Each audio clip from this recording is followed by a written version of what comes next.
Hi there. We are going to review the Vermeer painting, Officer and Laughing Girl. I didn't know if there was going to be an A there, like Officer and an A Laughing Girl, but it turns out it's just Officer and Laughing Girl. And this painting is mid to early to mid career. So this painting was, we don't have exact dates, approximately completed between 1655 to 1660. So that's like smack in the middle of like his when he had already been working in the genre, like everyday life, Dutch life genre painting work. And this painting, there's a lot going on in this painting. There's a lot of dynamics and dialogue going on in it, but I want to cover a few things first, and then on about this painting. So there's a lot of discussion about the scale of the lady's head compared to the man's head, and some people who are big proponents that Vermeer used a camera obscura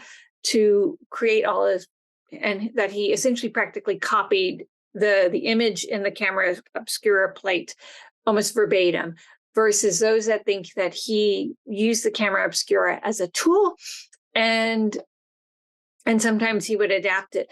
And this painting is one of the paintings that, like, it's pretty obvious he did use a camera obscura, and there is some distortion in that, like, the scale of the man is significantly enlarged compared to the lady, and that's parallax. That's you can experience that even with, and today, with your camera, and if there is any parallax distortion in your camera lens.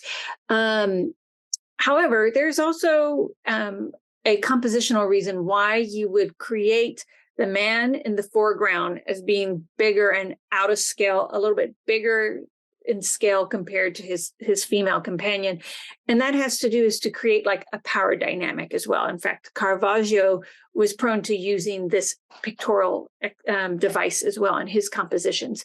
And then you also have this gargantuan beaver skin hat that the guy is wearing, that also, like, just, and it's big and it's black, that also makes and she's wearing a more tighter, smaller, confined kerchief, so that also exaggerates the sense of scale.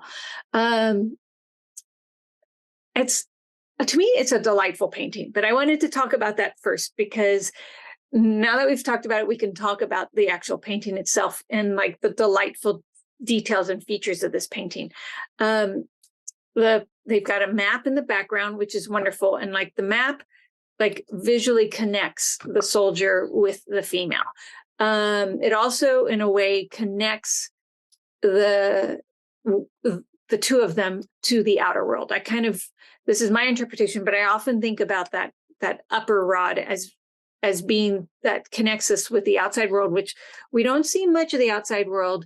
We just see a little bit of like rooftop and like gray sky in the distance. She's here smiling, holding a glass of wine. He is in a very like open, but at the same time authoritative position. He's wearing red. He's a soldier. It's a sign of authority. This black sash is showing that he is an officer. So this could either be a courtship, or this could be the fun beginning negotiations between a man and a woman in, say, a brothel environment, which a lot of Dutch artists in this era painted a lot of brothel scenes. And in fact, actually, Vermeer did a painting called The Procuress, which was totally about that. But let's look at the details. This painting is delightful in its quality of paint. Like, you look at the way he painted the glass. You've got some in the leading of it.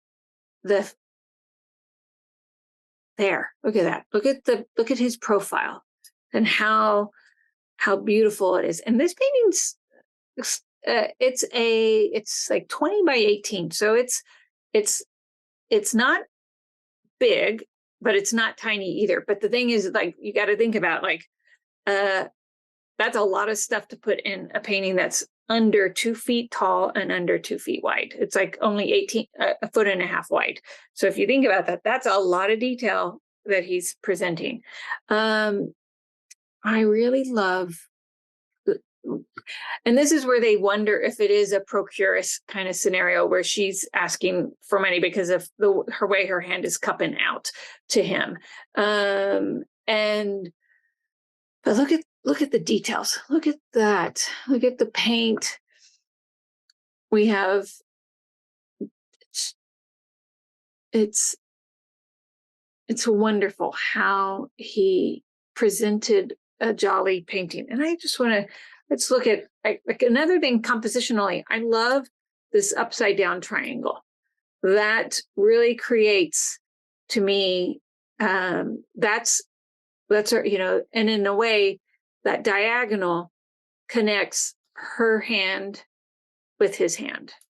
I mean, in fact, actually, if I wanted to, potentially the composition is not the negative space triangle, but instead it's actually her face to his hand. Could be that as well. And we've got these lion heads. This painting is wonderful to absorb, but then it's like, it's got all these wonderful, lovely details that then like draw you into the story more. And you can see the how small and fine the weave is of the canvas. Him using the paint daubs of to create that flickering sense of light.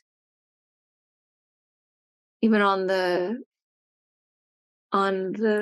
map itself, just a wonderful painting.